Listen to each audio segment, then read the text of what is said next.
All that you see, which is human work on this planet, first found expression in the mind, then it got manifested in the outside world. So one thing we need to understand is, the wonderful things that we have done on this planet and the horrible things that we have done on this planet, both have come from the human mind.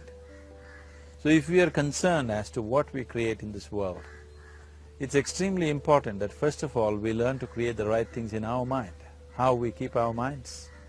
If we do not have the power to keep our minds the way we want it, what we create in the world is also going to be very accidental and haphazard. So learning to create our minds the way we want is the basis of creating the world the way we want.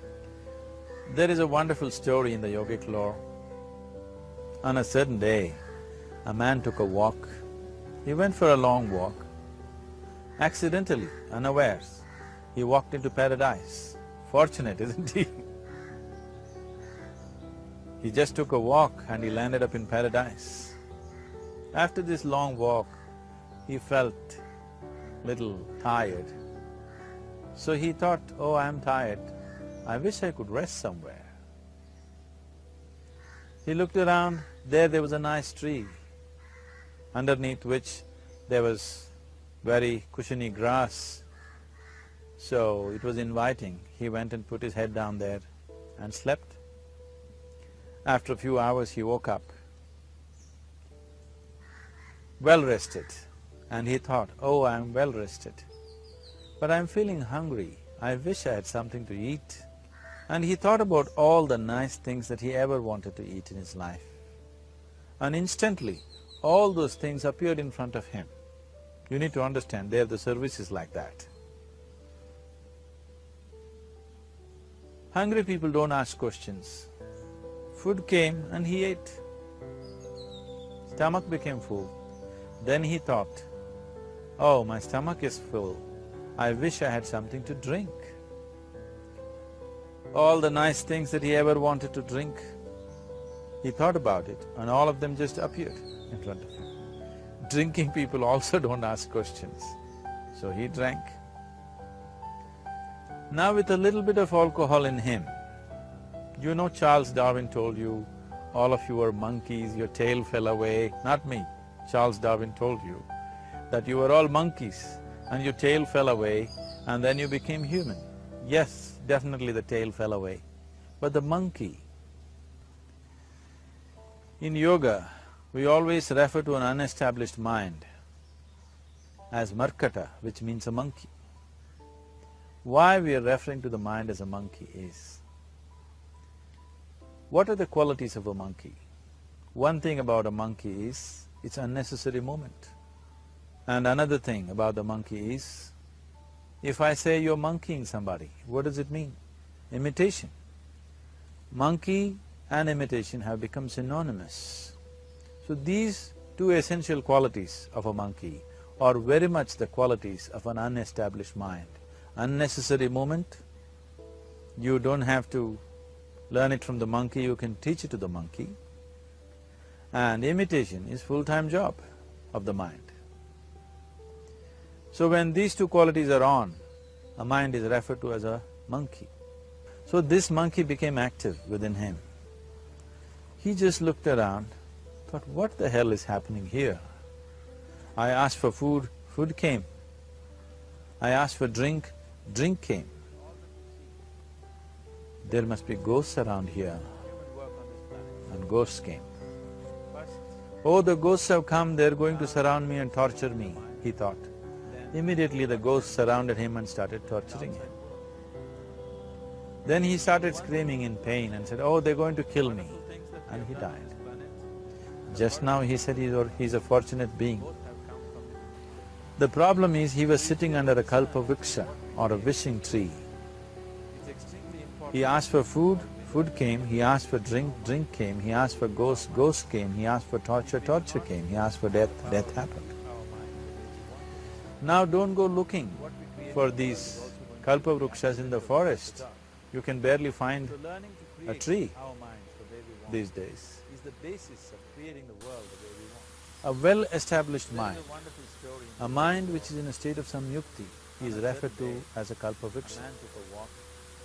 If you organize your mind to a certain level of organization, it in turn organizes the whole system. Your body, your emotion, your energies, everything gets organized in that direction. Once all these four dimensions of you, your physical body, your mind, your emotion and the fundamental life energies are organized in one direction. Once you are like this, anything that you wish happens without even lifting a little finger actually. It would help to assist it with activity, but even without doing any activity, you can still manifest what you want if you organize these four dimensions in one direction and keep it unwavering in that direction for a certain period of time. Right now the problem with your mind is, every moment it is changing its direction. It is like you want to travel somewhere and every 2 steps if you keep changing your direction, the question of you reaching the destination is very remote unless it happens by chance. So, organizing our minds and in turn organizing the whole system and these 4 basic dimensions of who you are right now in one direction, if you do this, you are a kalpavriksha yourself. Anything that you wish will happen. But right now, if you look at your lives, everything that you have wished for till now, if it happens, you have finished. Everything and everybody that you have desired for, if all of that lands up in your house today, could you live with that? So if you want to become empowered, it is also important that you become responsible as to what you ask for and what you don't. Right now the world's situation is just this, we are hugely empowered with technology. Today it doesn't take six billion people to destroy this planet. One man by pressing the wrong button can destroy the whole planet. When we are empowered like this, it's very important that our physical action, emotional action, mental action and energy actions are controlled and properly directed.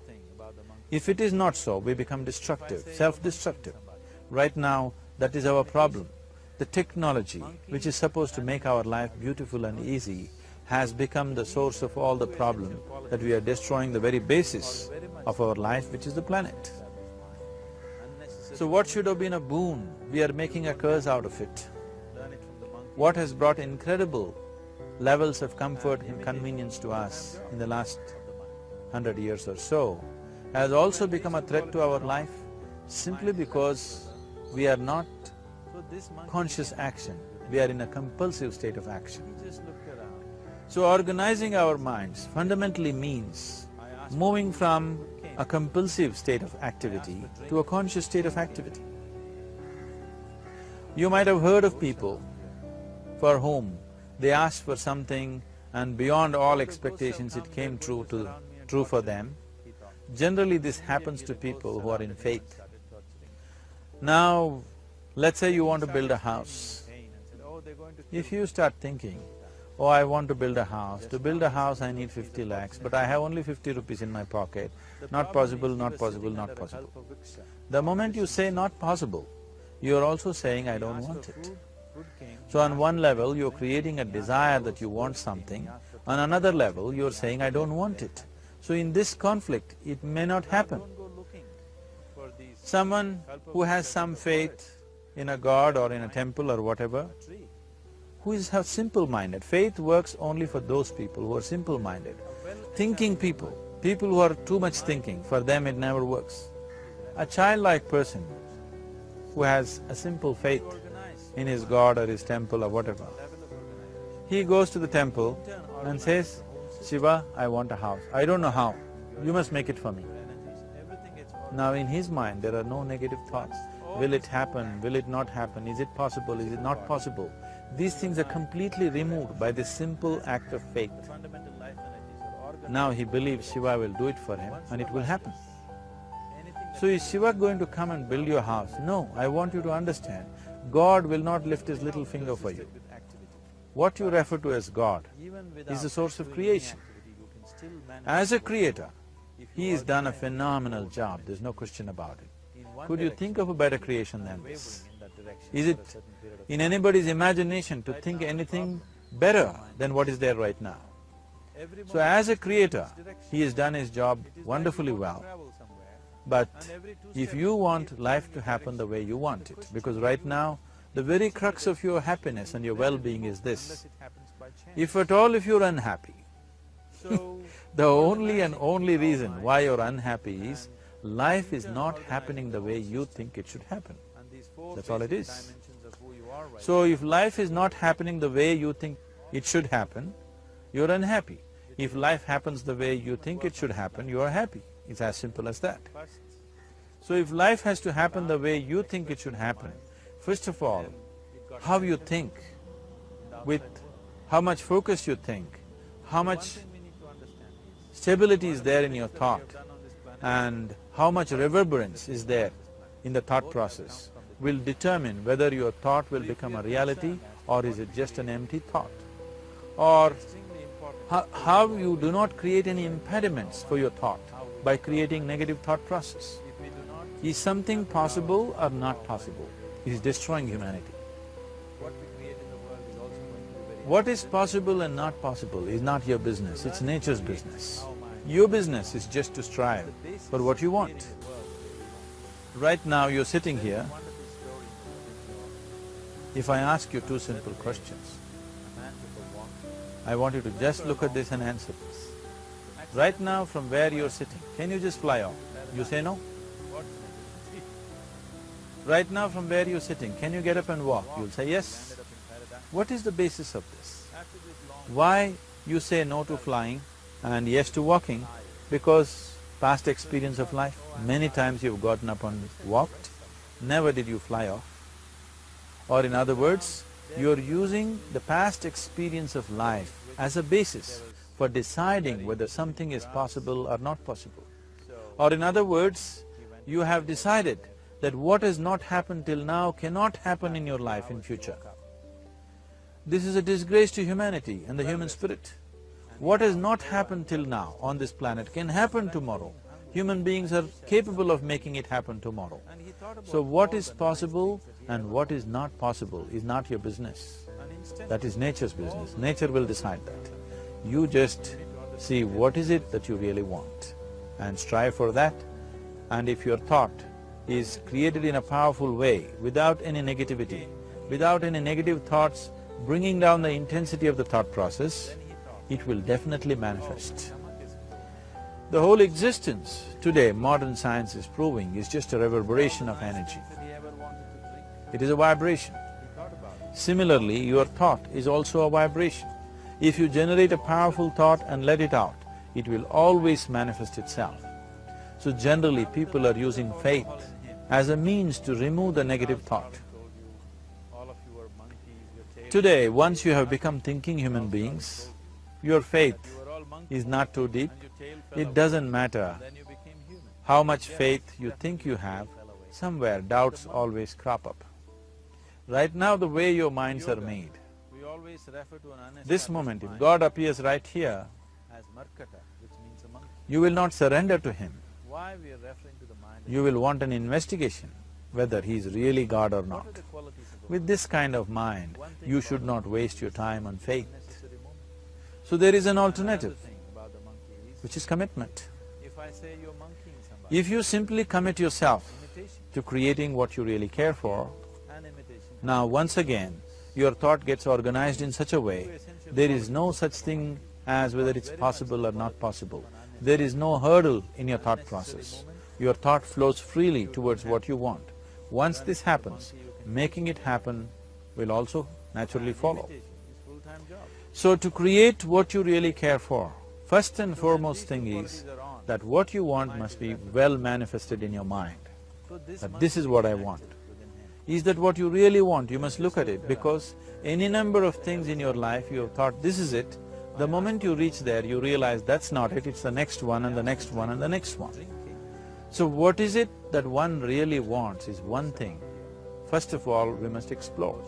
Once that is clear, and we are committed to creating it, now there is a continuous process of thought in that direction.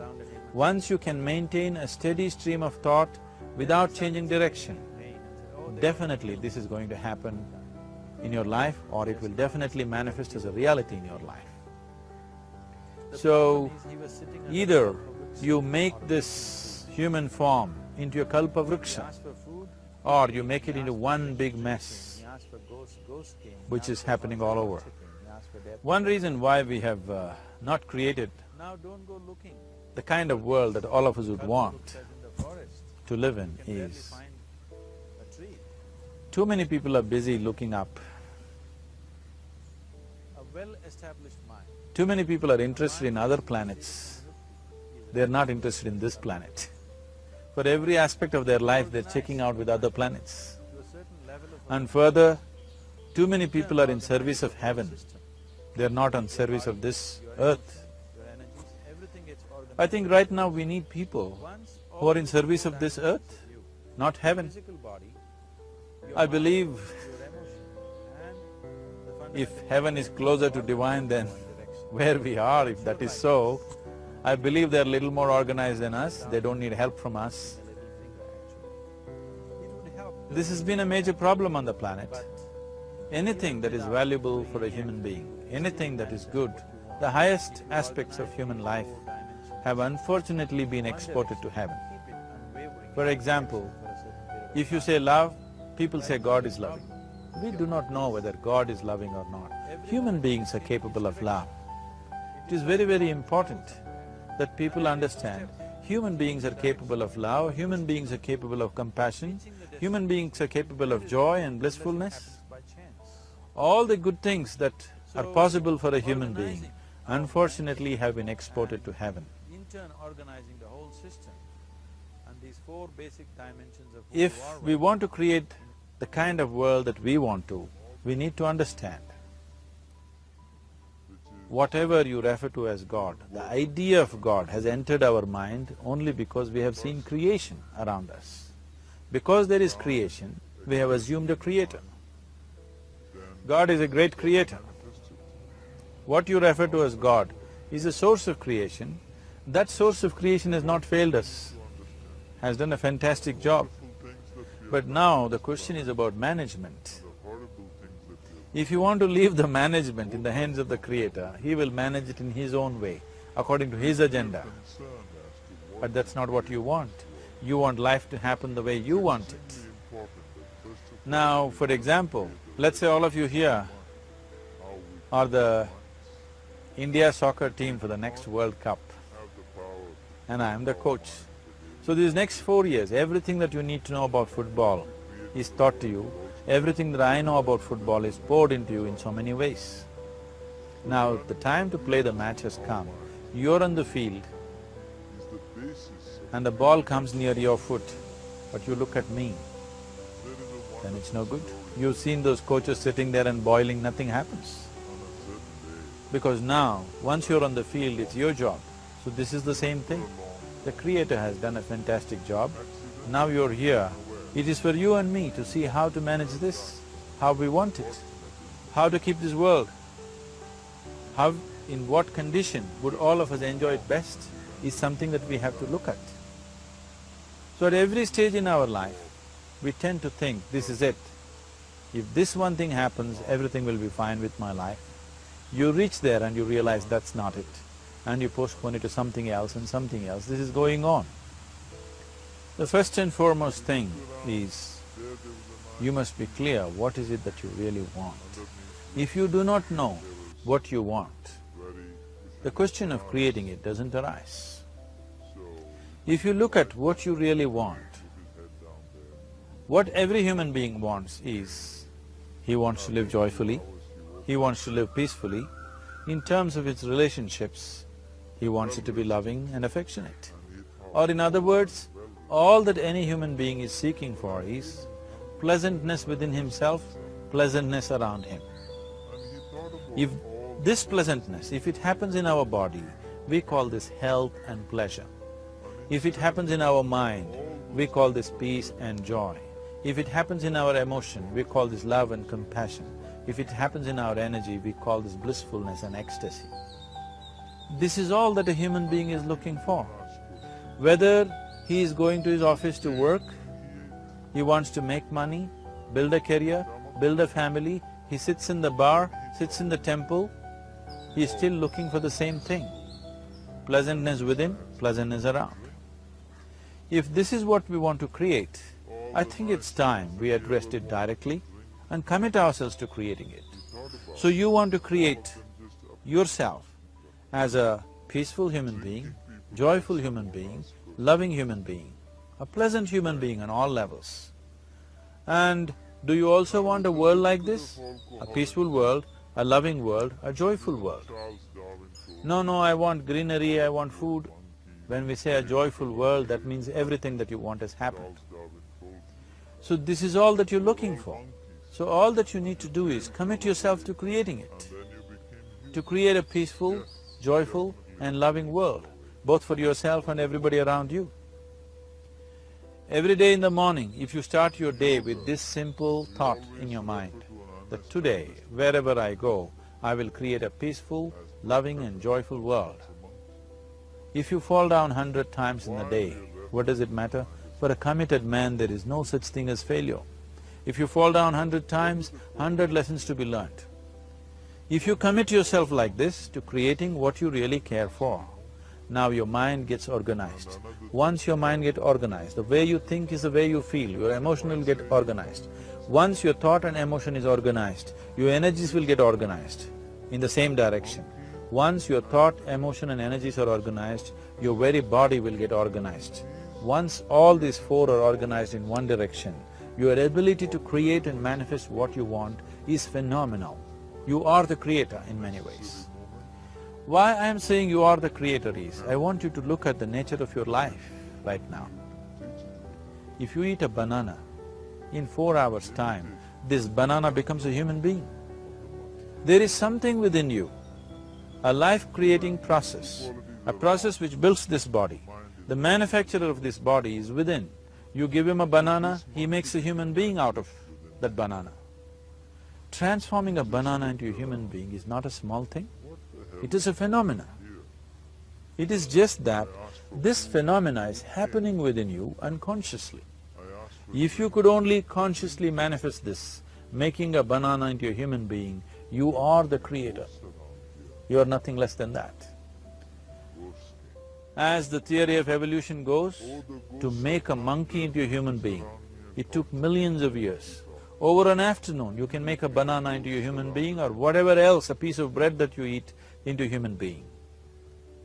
So, the very source of creation is functioning within you. If you organize these four dimensions of mind, emotion, body and energy in one direction, the source of creation is with you. You are the creator. What you want to create will happen to you effortlessly. Once you're organized like this, now you are not a mess. You are a kalpa vruksha. You have the power to create what you want. There are tools and technologies as to how to organize this system in such a way that instead of being a psychological mess, you can make yourself into a kalpa vruksha. This culture, these traditions, the whole technology of yoga is just about this, transforming yourself from being just a piece of creation to the creator himself. This is not in search of God, this is in search of becoming a God. This is not in search of divine, this is in search of becoming divine, because that which you call as divine, that which is the source of existence, is throbbing within you every moment of your life. Otherwise, a piece of bread cannot become a human being in the course of an afternoon. So, shifting from being just a piece of flesh and blood to becoming a creator, there is a whole science and technology for this. There are tools to make this happen. That which is the source of creation is functioning within you every moment of your life. It is just that, have you kept access to that dimension or not?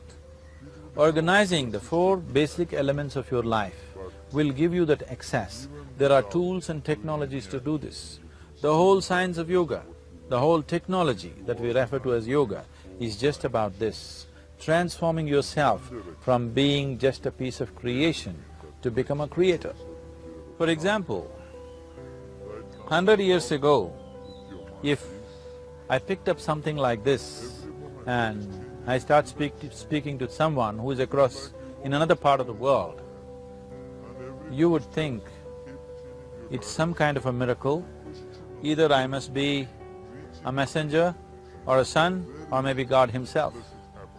But today, this is just another gadget that every one of us carry and use. Today sitting here, without using this instrument, if I speak to someone in another part of the world, it is still a miracle for you. So, this instrument happened because of human mind wanting it to happen. 100 years ago, nobody thought this was possible, but today it is just a common thing. Similarly, many things which are not in our perception yet can be brought into our perception and our ability to create our lives can be greatly enhanced. So the first and foremost thing is to organize the mind and to organize your emotions, body and energy in that line. Once this happens, you are in touch with the fundamental life-creating process within you. Once you're in touch with it, once you're in excess of that power, you have the power to create. You have the power to create your life and your surroundings the way you want it. Because we have lost our power to create, we are making a mess out of ourselves and the world around us. If we operated as the true creator, as it is operating within us, creating this body for us, if we could create our lives with the same sense of organization and sense of purpose, this world and the human being would be in a completely different state. It is my wish and my blessing that every human being in this world should have this access to the source of creation within himself so that he can function here as a creator, not just as a piece of creation. We looked around, there was a nice tree, underneath which there was very cushiony grass. So it was inviting. He went and put his head down there and slept. After a few hours he woke up, well rested, and he thought, oh, all that you see, which is human work on this planet, first found expression in the mind, then it got manifested in the outside world. So one thing we need to understand is, the wonderful things that we have done on this planet